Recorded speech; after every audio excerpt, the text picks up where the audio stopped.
In the small town of Vermont, winter smothers every street beneath a suffocating veil of snow, yet its silence conceals an ancient dread. They whisper that if, at midnight, one hears the faint clatter of grinding teeth within the walls, then by dawn someone will be found lifeless, face frozen, lips stretched wide into a grotesque smile. No blood, no wound, only an emptiness too terrifying to name. They call it the Mark of Labubu, the final smile from which no soul has ever escaped. Pendi, Wendili, Andau, Anhau, Amdi, Capstay. Winter in Vermont draped the land in a blinding pall of white, drowning the town in a silence so deep it seemed frozen in place. On that morning, with frost still clinging to the windowsills, they discovered the body of Mrs. Helen Morris in her weathered wooden house at the edge of town. The door had been left unlocked. Nothing inside was disturbed. The fireplace still glowed faintly with dying embers, and a teacup rested beside the armchair, its contents long since gone cold. Yet what made the blood run cold was not the tranquility of the scene, but her face. Helen's lips had been pulled so wide they seemed to split her countenance, twisted into a grotesque smile, as if forced open by an unseen hand. The corners of her mouth were torn, yet no blood marked the wound. Her eyes stared upward, glassy and vacant, fixed on an eternity no one else could see. Her body remained intact, without the faintest trace of struggle, a statue of flesh arranged to grin forever.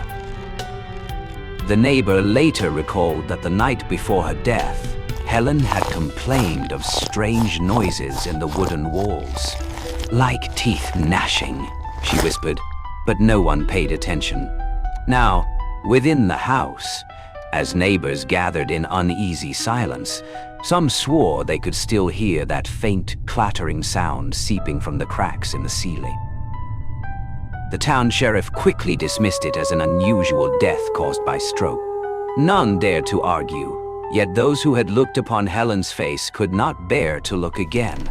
The photograph of her body was hidden away almost immediately, for even a single glimpse was enough to make one's stomach knot with dread. By the following day, word had spread across town. Some whispered of the old curse, handed down through generations. When the hollow smile appears, the soul has already been taken. Others clung desperately to reason, murmuring of rare illnesses or mass hysteria. But in the nights that followed, when the wind died and the silence deepened, families began to hear it. The faint grinding of unseen teeth inside their walls. And all who heard it thought of Helen's face, her endless smile, and the eyes that seemed still to follow the living with a hollow, eternal gaze. Oh, Anviwo. The death of Helen Morris had not yet faded from memory when the town was struck by another shock. Only a week later, the familiar grocer, Richard Palmer, was found lifeless behind his counter. He sat slumped in his swivel chair, one hand resting upon his ledger. No signs of struggle, not a trace of blood, only that same twisted visage, lips stretched into a brittle, unnatural smile. We can't stay here. Drawn so taut it seemed the skin might tear apart. The whispers grew louder. Some still muttered of coincidence, but disbelief crumbled when, inside the local schoolhouse, a teacher was discovered collapsed at her desk. She too sat upright, eyes frozen open, her face marked by that grotesque grin. 3 deaths, each body untouched, each face smiling. No one could cling to reason any longer. Unease thickened over the town like a second winter. With every nightfall, the people listened to their walls, holding their breath against the faintest disturbance, dreading the sound of something stirring where no living thing should be. In this oppressive silence, Eleanor Finch, a widow in her 40s, began to notice strange occurrences within her own home. At first, it was only faint clicks within the walls, like metal striking metal. She dismissed it as vermin or the sigh of old pipes. But her son, Daniel, whispered that he heard something more. Laughter, low and disembodied, drifting through his room each night. Sleep deserted her. Eleanor began recording every detail in a small notebook. The time the noises began, the place from which they seemed to echo, the unnatural chill that seeped through cracks in the wooden walls. And with every page, a dreadful realization grew clearer. Each victim had spoken of such sounds days before their deaths. The home that once promised safety now became a silent snare. In the late hours, Eleanor sat rigid in the dark, listening to the dry, relentless grinding of teeth moving through the walls, as though some colossal maw waited patiently to swallow her family whole. And she understood then. The hollow smile was no longer just the misfortune of neighbors. It was advancing, step by step, click by click, toward her very own door. Ni, Anho. Eleanor sought answers in a place long abandoned by most, the old library at the center of town. Its halls were silent, but for the creak of ancient wood, the air heavy with the scent of mildew and the dust that lay thick upon every shelf. As she sifted through crumbling records, her hands brushed against a small volume bound in darkened leather, a forgotten journal belonging to a minister of the 18th century. The yellowed pages chronicled a time of horror. The town had once endured a mysterious plague of smiles. People collapsed in droves, their bodies untouched, their faces frozen in hollow grins. The minister wrote that it was no illness, but rather the work of a thing awakened from the earth. He named it the bringer of smiles, a gaunt silhouette, whose endless teeth ground together in the night. Eleanor closed the book, her heart pounding. She realized she had stumbled upon a secret the town had chosen to bury. Yet, a deeper fear gnawed within her. If the curse had risen once, then it could rise again. That night, the dreams began. She saw her own familiar room drowned in darkness, and in the corner stood a figure, thin, motionless, its face blurred save for the gaping grin carved across it, wide enough to split its head in two. From that smile came the grinding of unseen teeth, a constant, merciless rattle that filled the air. She woke drenched in cold sweat, only to hear the same dry clatter seeping from the walls, as though the dream had followed her into waking life. Daniel, too, began to change. The boy grew pale and hollow-eyed, restless with sleepless nights. One morning, Eleanor froze in terror as she found her son smiling in his sleep. It was no expression of innocence, but a rigid, grotesque imitation of the dead. When she called his name, he gave no answer, only the faint, unconscious gnash of teeth echoing through the room. Horror welled up within her, and yet she understood. This was no accident, no coincidence. The smile was a mark, a sign that her child had been touched by something no human eye could meet. And in the silence of that house, as the beams groaned beneath an unseen weight, Eleanor grasped the truth. The others had only been the beginning. The curse had returned, and now it was reaching for her family. Kelly, Pa, In Xiao, U, and Toru. In the days after discovering the ancient journal, Eleanor lived in a state of unbearable strain. By day, the town slumbered beneath a veil of quiet snow, But when night descended, her house became a hollow chamber, echoing with dreadful sounds. At first, it was only a few scattered clicks from the wooden panels. Yet with each passing night, the noises multiplied, spreading through the halls, along the ceilings, into the bedrooms. They were not the creaks of timber, but the slow, grinding rasp of teeth.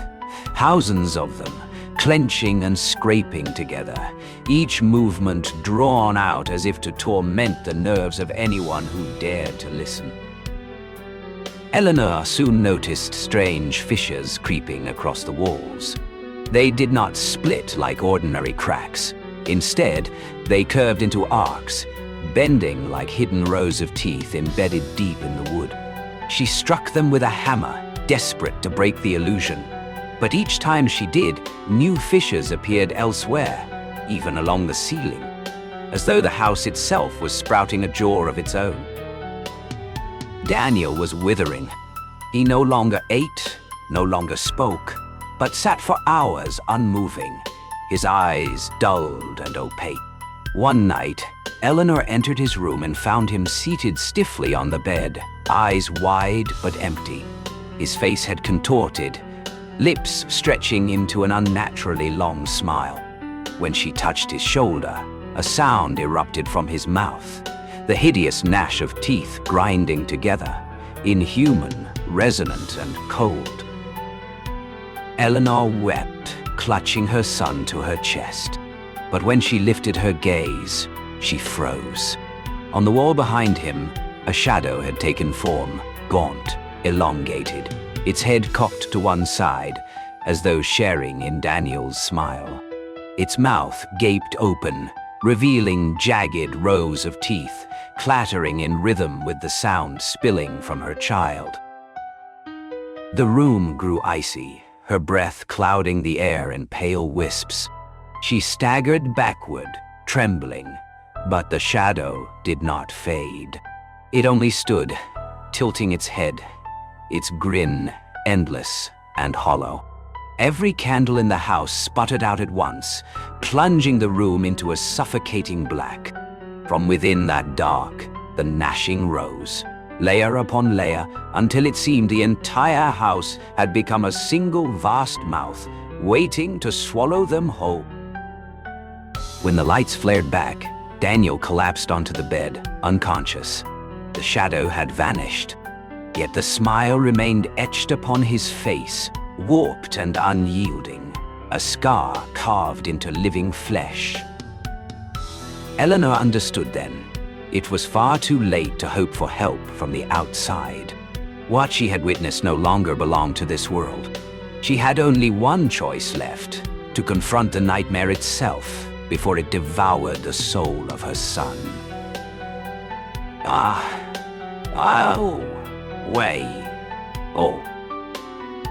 Outside, snow fell in heavy silence, yet within Eleanor's house the cold was sharper, crueler. That night, as the clock struck 12, the entire house shuddered as though something beneath had stirred awake.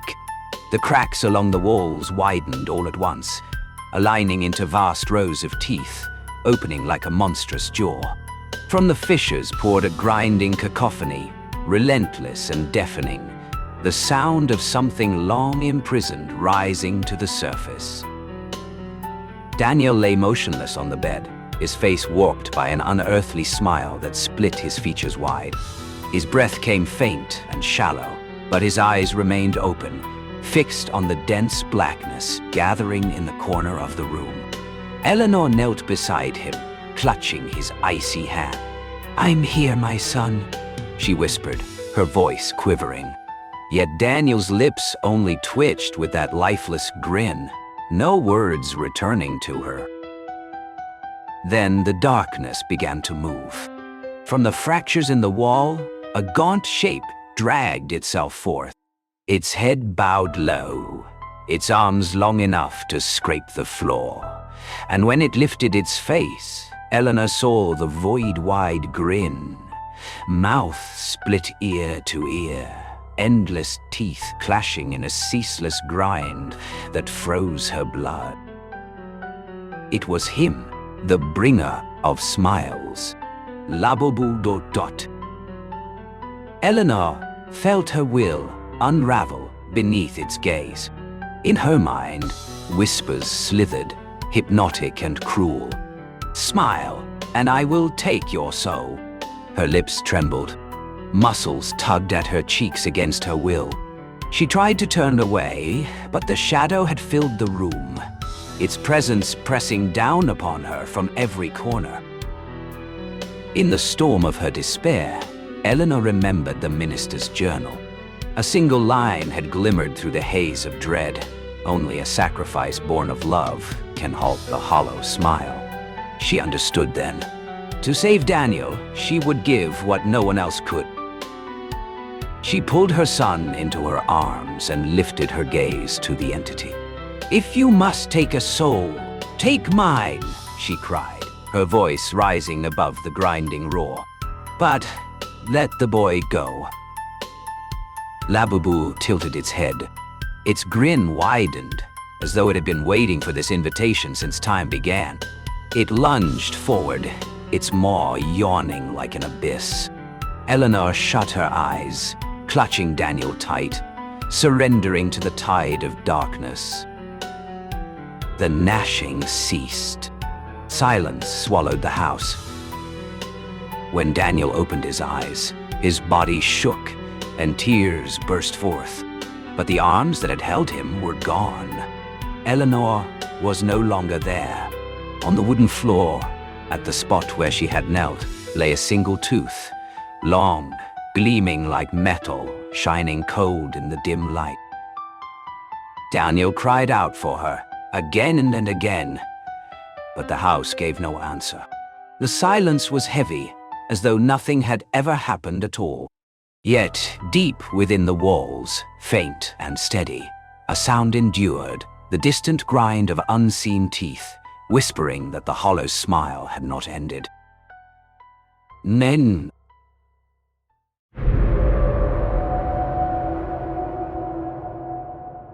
In New Jersey, there lies an abandoned university dormitory, deserted since the 1970s after a mass disappearance that was never explained. Legends whisper that on nights when the moon wanes, faint laughter drifts through its corridors, mingling with the sound of footsteps wandering aimlessly in the dark. This place gives me the creeps. When a group of curious students chose to spend the night there, filming a documentary, they did not realize they had awakened the thing entombed within the walls. By morning, only their bodies remained, perfectly intact, yet their faces contorted by grotesque, frozen smiles. Those smiles were not their own. They bore the mark of Labu, an ancient entity that sows silence through the horror of its grin. The car stopped before the abandoned dormitory, a silent monolith rising like cold stone amid a campus shrouded in mist. Emily Harris, 38, professor of folklore, stepped out. Her breath curled in white vapor as her eyes lifted to the dark windows, sealed behind cobwebs and dust. 20 years earlier, she had been a student here. Though the building had already been closed by the time she arrived, forever etched in memory as a forbidden place no one spoke of. With her was Mark Benson, 40, an independent filmmaker. He carried his camera with a mix of eagerness and unease. Behind them followed 3 students, restless with excitement and joining the project. They believed this trip was nothing more than a chance to document an urban legend. The whispers surrounding the mass disappearance of 1972. But Emily knew that within these walls lurked something far more dreadful. The wooden door shrieked as it gave way, releasing a flood of damp, frigid air.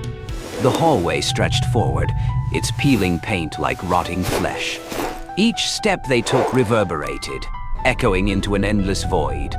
Faded student portraits still clung to the walls, their smiles warped beneath a veil of dust, twisted into strange, frozen grimaces.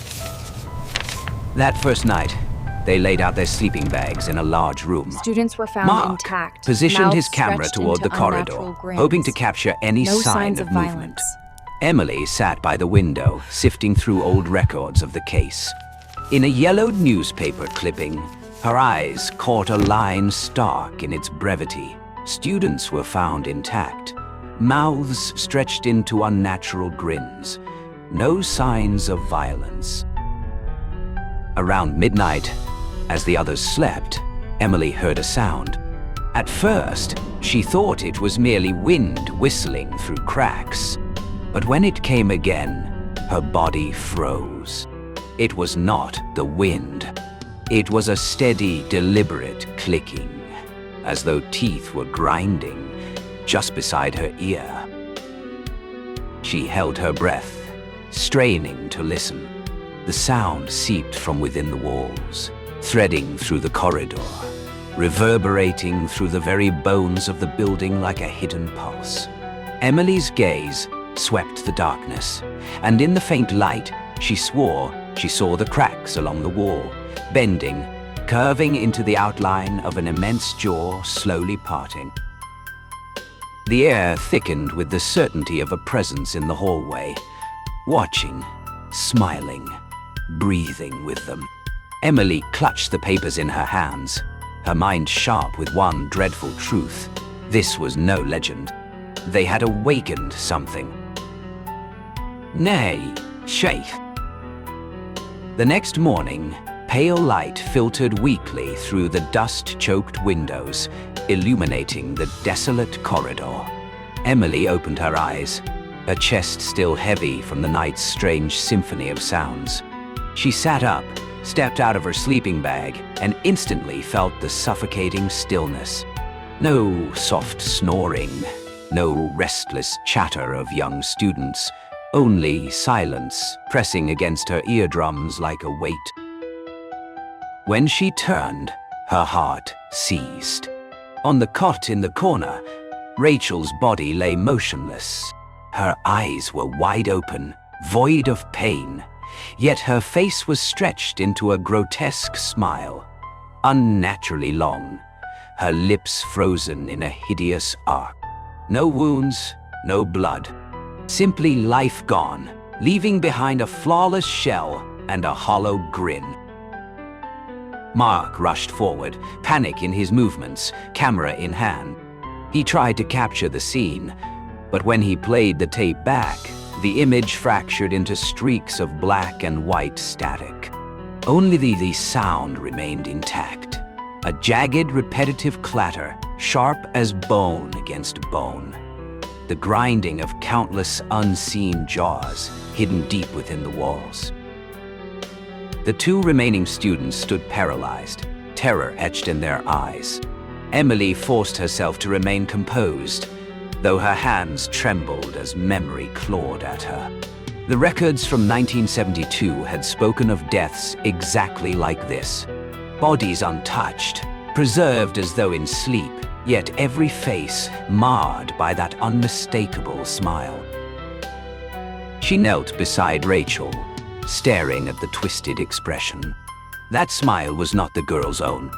It belonged to something else, something that had used her features as a mask, a message to those who dared intrude. The room grew oppressive. From the ceiling, flakes of paint began to fall, revealing a network of hairline cracks spreading across the plaster. They bent and curved, intersecting until they resembled the outline of clenched teeth.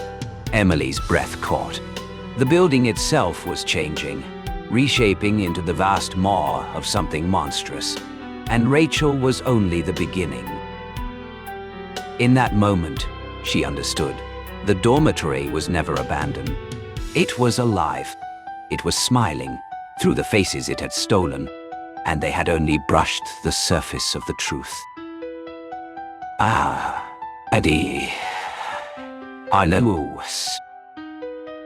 A heavy silence weighed over the dormitory. Rachel's body had been shrouded beneath an old blanket, yet her frozen smile lingered in the minds of the others like a brand no one dared forget. The two remaining students whispered about leaving, but Emily forced them into calm. The blizzard outside had sealed every path. They were trapped. Survival depended on unearthing whatever secrets the building kept buried. Emily led the group into the basement. Darkness clung thickly to the air, their flashlights sweeping across splintered chairs and file cabinets smothered in dust. Amid the rot and debris, Emily found a leather-bound notebook, its cover torn and frayed. When she opened it, the stench of mold and ash rose, but the words within, trembling, uneven strokes, were still legible. It was the journal of a student from 1972, the sole survivor of that year's tragedy. The first entry made her breath catch. We heard laughter in our sleep.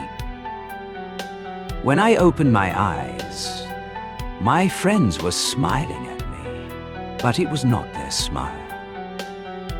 They did not speak. They only sat there, waiting. The pages that followed spiraled into terror. Each night brought the sound of teeth gnashing within the walls. The writer described it as a choir of bone and enamel. One student vanished inside the bathroom, leaving behind only damp air and a mirror etched with a strange face, its grin stretching unnaturally from cheek to cheek. The final entries were broken, the ink warped by tears. I escaped, but when I looked back, they were all still there, motionless, their smiles frozen like masks. I know one day it will come for me, because even now, the grinding teeth echo in my ears every night. Mark filmed close-ups of each page, his face drained of color. The two students pressed into one another, whispering, unable to raise their heads. Emily finished reading, her chest tightening as though the basement itself were crushing in around her. The cracks in the walls here were not ordinary. They bent into curved arcs, converging like the joints of a vast, unseen smile. Then the familiar sound returned. The grinding of teeth, louder now, heavier, as though emanating from the journal itself.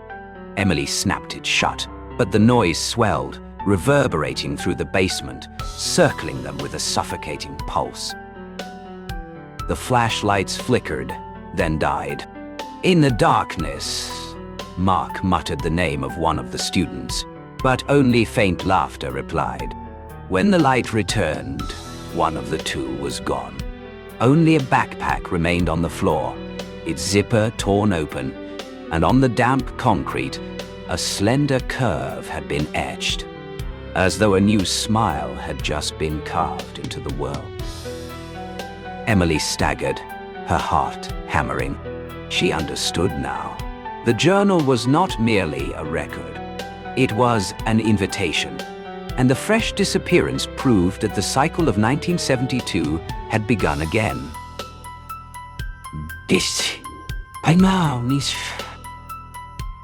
The grinding no longer came in scattered bursts. It thundered all at once, as though hundreds of jaws were clenching around them. Emily dragged Mark and the last remaining student, Lisa, up from the basement. But when they emerged into the corridor, the dormitory was no longer the same. Cracks along the walls had split wider, curving into grotesque arcs that met and intertwined, stretching into endless, distorted smiles. Fluorescent bulbs flickered violently, then burst, shards falling like shattered teeth.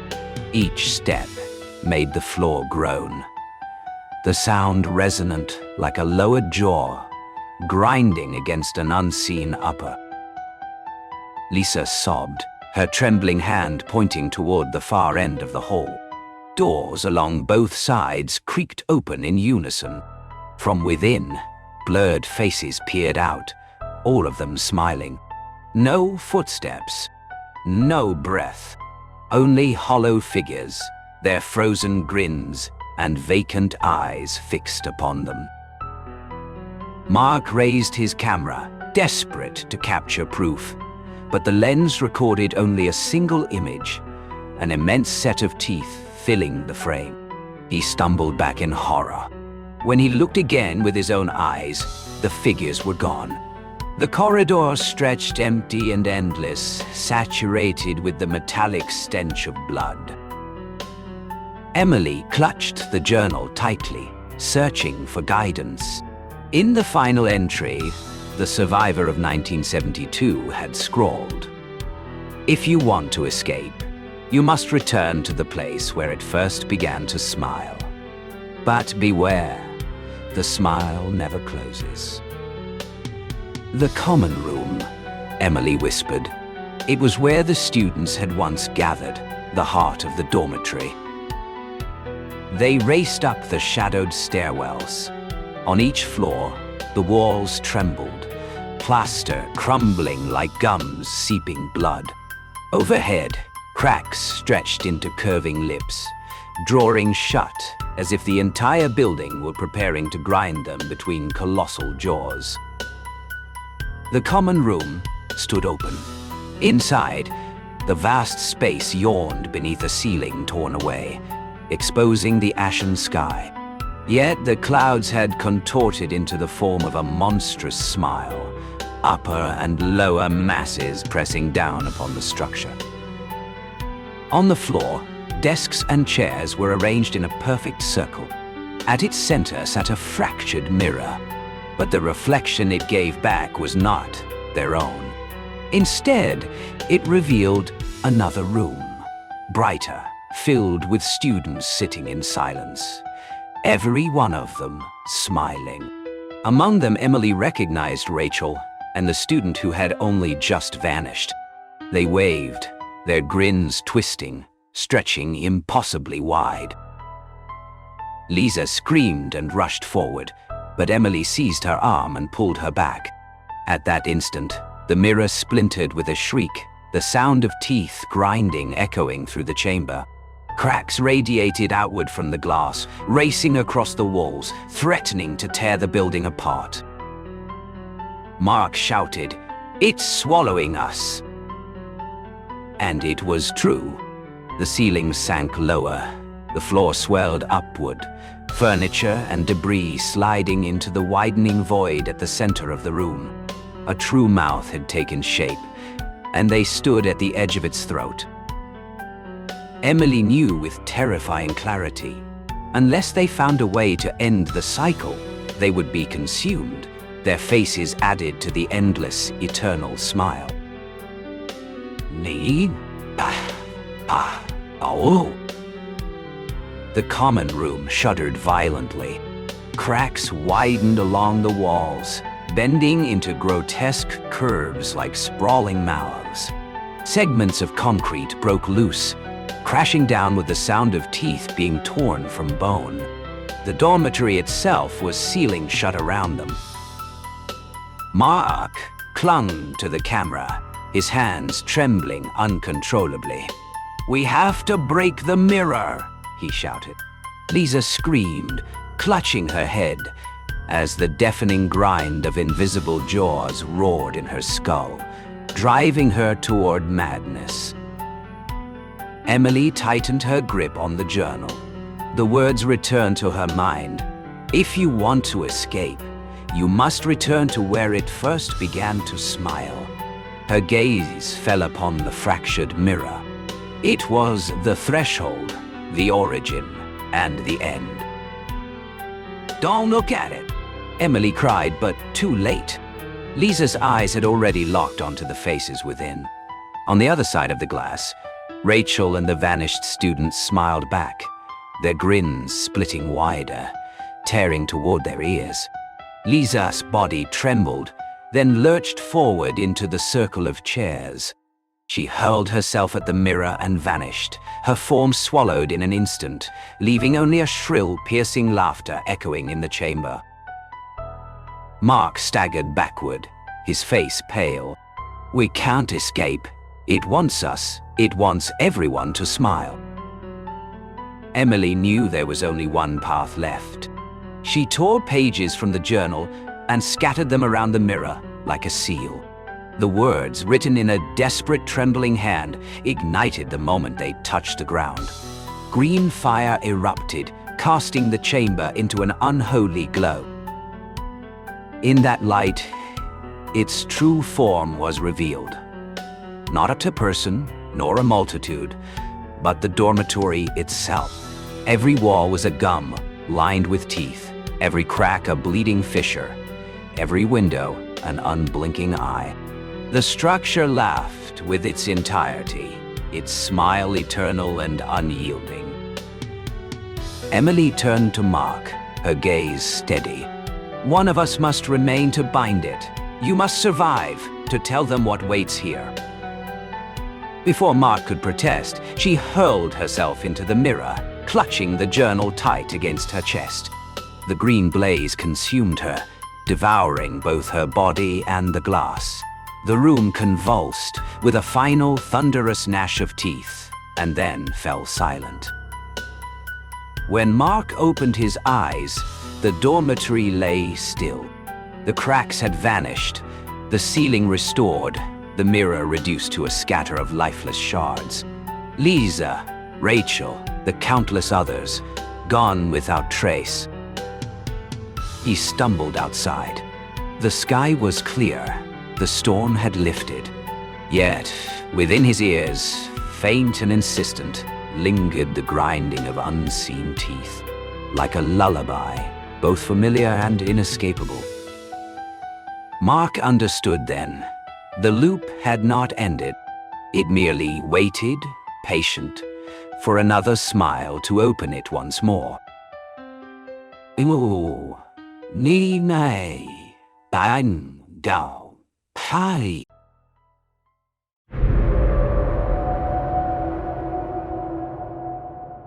Mary, 43, lived alone in a small apartment where the rain never stopped.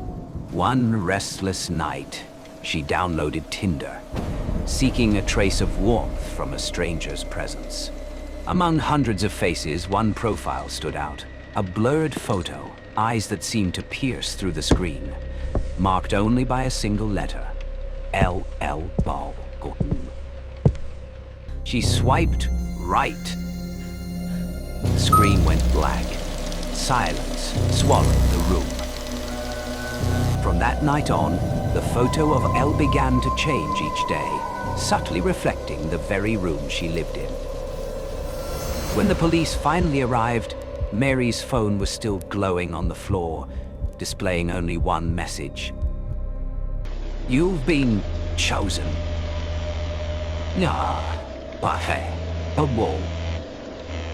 Mary lived alone on the third floor, in an apartment whose windows were always sealed shut to keep out the endless rain that hammered the glass each night.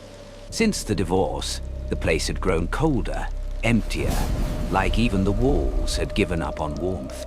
She went to work, came home, ate something forgettable, and sat in silence with her phone. Everything followed the same tired rhythm, until the night she decided to download Tinder. The app opened like a floodgate, releasing a stream of unfamiliar faces. Mary swiped left, then right. Each motion came with a soft pop, a sound almost like breathing, pulling her gently out of the stillness. It felt new, almost comforting, as though the simple act of swiping could erase her loneliness. Dozens of photos passed by, artificial smiles, hollow eyes. She was about to close the app when one profile made her stop. The picture was blurred, veiled in a thin mist. A man stood in the shadows, with nothing but a vast darkness behind him. His face was indistinct, only the eyes were clear. That stare froze her, strange and familiar at the same time. Beneath the photo was a single letter, L. She hesitated for a few seconds, then swiped right. The screen flared white. It's a match. At that exact moment, her desk lamp flickered once, then went out. The room plunged into darkness. Mary looked around uneasy. Her familiar apartment suddenly felt different, as if a part of its light had been quietly stolen away. She exhaled, smiled faintly, convincing herself it was just a coincidence. The phone vibrated in her hand. A notification appeared. Elle sent you a message. No words, no emoji, only a single black dot. She tried to delete it, but the notification stayed. Locking the screen, she set the phone down on the table.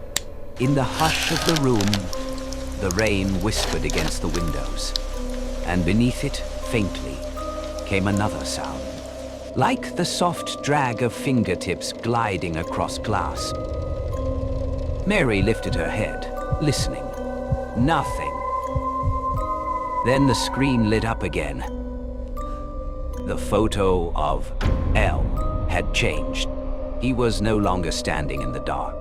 Now he was in a small, dimly lit room, light spilling across a wooden table identical to hers.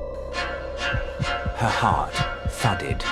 In the corner of the image, reflected in the glass, was the faint silhouette of a woman sitting across from the camera. Long hair, gray shirt, head bowed slightly. Mary turned the phone face down and stepped back. The rain kept falling, steady, relentless, each drop striking like a heartbeat, drowning out her fear.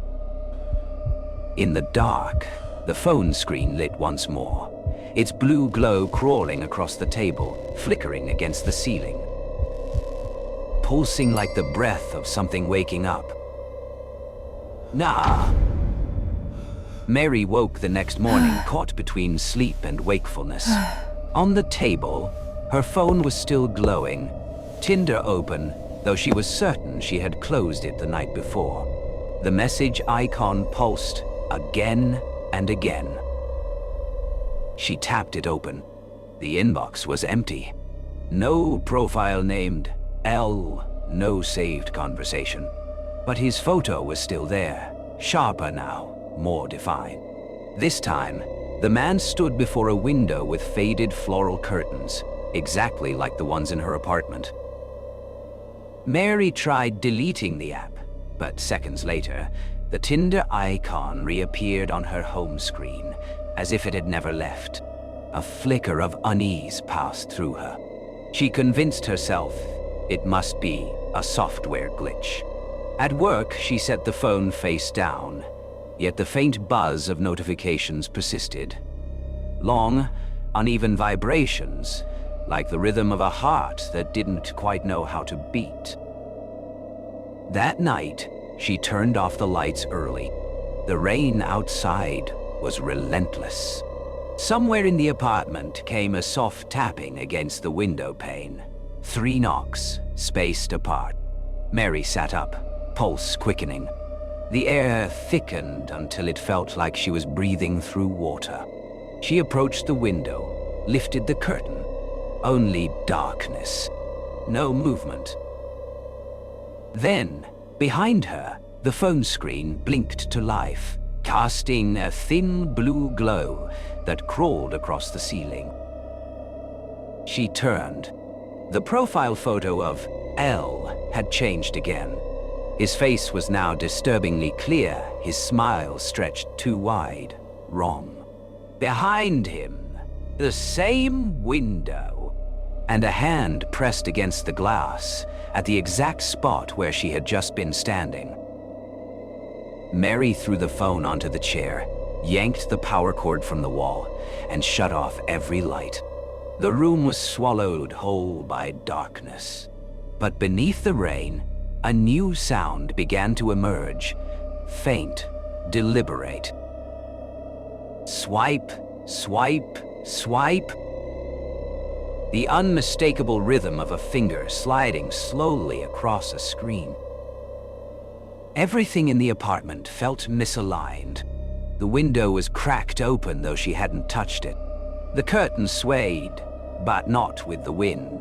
On the table, the screen flared once more, revealing a message she had never seen on Tinder before. "You're close." She backed away until her shoulders hit the wall. The swiping stopped. A long, heavy vibration followed. Then a sharp click. The sound of a photo being taken. The screen went black. Cold air flooded the room. When she finally dared to pick up the phone, a new image had been saved in her gallery. It was her, standing exactly where she was now. And in the reflection behind her, a man was smiling. Whoa. 3 days passed. Mary hadn't stepped outside once. She deleted Tinder again, changed every password, and locked her phone away in a drawer.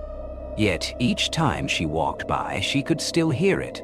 A faint, dragging sound, like fingertips sliding slowly across glass. Steady, patient. She told herself it was only in her head, until the drawer trembled softly, and from its crack leaked a dull blue light, pulsing like a heartbeat. When she opened it, the phone screen was already on. Tinder sat in the center, open and waiting, as if it had never been removed. The photo of had changed again. He was no longer standing in the shadows. Now he sat in a brighter room, hands resting on a wooden table, his eyes fixed directly on the camera. On the table in front of him was something familiar, a white ceramic mug with a hairline crack along its rim. The exact same mug Mary used every morning. She turned toward her own table. The mug was still there, but in the photo, it lay on its side, a spill of coffee spreading outward in the shape of a handprint. Her stomach tightened. She zoomed in. In the reflection, on the surface of the mug, a woman appeared, messy hair, head bowed, shoulders trembling. The image was faint, but unmistakable. It was her. Mary's breath quickened. The apartment grew too quiet, too still. Then, click. The lights went out. Only the phone screen remained, washing the room in its sickly blue hue. A new image appeared, downloaded from nowhere. In it, L stood pressed against a wall. Behind him stretched a vertical smear of black, like a doorway to nothing. From the darkness, thin hands reached out, wrapping around his shoulders. Their nails were long, curved, glistening with something dark and wet. Mary dropped the phone and fled to her bedroom. But even with the door shut, the blue light still leaked through the crack. She pulled the blanket over her head, pressed her palms to her ears. The air thickened, colder, heavier, until her breath came out in white mist. Then came the sound again. Click, dot. The shutter of a camera. Silence followed. Mary opened her eyes. The phone was on the bed beside her pillow, though she knew she'd left it in the living room. The screen glowed faintly, showing a new photo. Her, lying beneath the blanket, face fully visible. Except in the photo, her eyes were open. Empty. At the bottom of the image, a line of text appeared. "You've crossed over."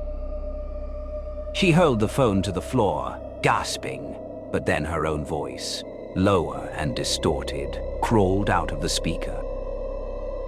"You're here now." Mary clamped her hands over her ears, pressing herself against the wall. The screen flickered, off, on, off again. Each time it lit up, the photo of L changed. His features warped, melted, reformed, until the face on the screen was no longer his. It was hers. The room began to tremble. The air turned icy, as though 1,000 unseen hands were brushing against her skin. The phone hit the floor with a dry crack. Then, total darkness. Only one light remained, the small, flickering glow of the phone screen on the floor. On it, a final message appeared from L. "Welcome home, Mary." Ali. 3 days later, Mary's apartment was heavy with the smell of damp and cold. The door was still locked from the inside. Neighbors called the police after noticing she hadn't come out, her mail and packages piling up by the entrance. When officers broke in, the apartment was empty. No sign of struggle, no trace of departure. Only silence and a phone lying in the middle of the dining table, its screen still glowing. Tinder was open, but the interface looked wrong.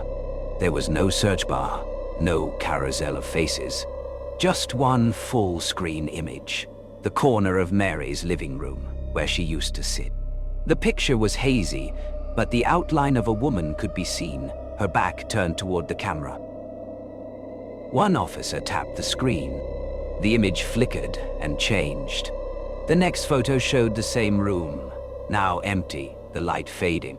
Long scratch marks stretched across the wall, uneven and raw, as if gouged by fingernails. At the bottom of the screen, a faint red message appeared. "New match found." The phone was taken to the department's tech unit for analysis. Inside the storage, there was only one folder, named L. Within it were hundreds of photos, fragments of the apartment, the floor, the cabinet corner, the bathroom mirror, the window pane.